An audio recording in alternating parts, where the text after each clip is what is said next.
কখনো কখনো ক্ষুদ্র একটা গিফট আপনার জীবনকে সম্পূর্ণরূপে বদলে দিতে পারে, পরিবর্তন করে দিতে পারে। কিন্তু কিভাবে?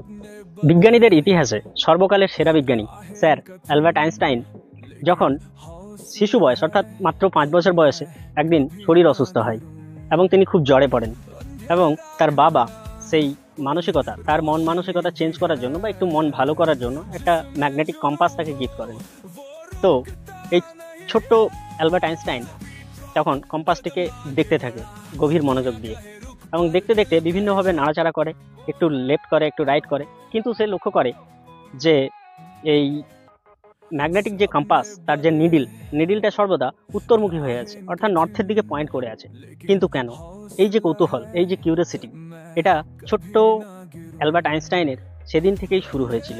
তিনি ভাবতে থাকেন কি এমন অদৃশ্য শক্তি, কি এমন এক্সটার্নাল ফোর্স যে কিনা এই ম্যাগনেটিক নিডিলটাকে সর্বদা নর্থের দিকে পয়েন্ট করছে।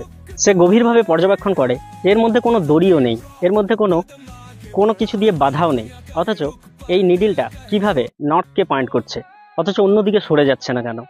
সেদিনের এই ছোট্ট আইনস্টাইন কোনো অদৃশ্য শক্তি অর্থাৎ এক্সটার্নাল ফোর্সকে দেখতে পায়নি, কিন্তু ফিল করছিলেন।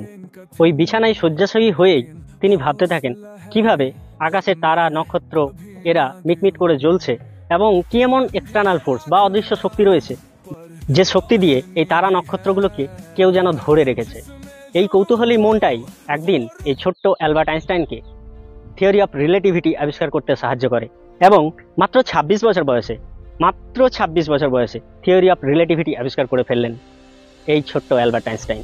মেন বিষয়বস্তু হচ্ছে যে কখনো কখনো জীবনে এই ছোট্ট একটা গিফট আপনার জীবনকে সম্পূর্ণরূপে বদলে দিতে পারে।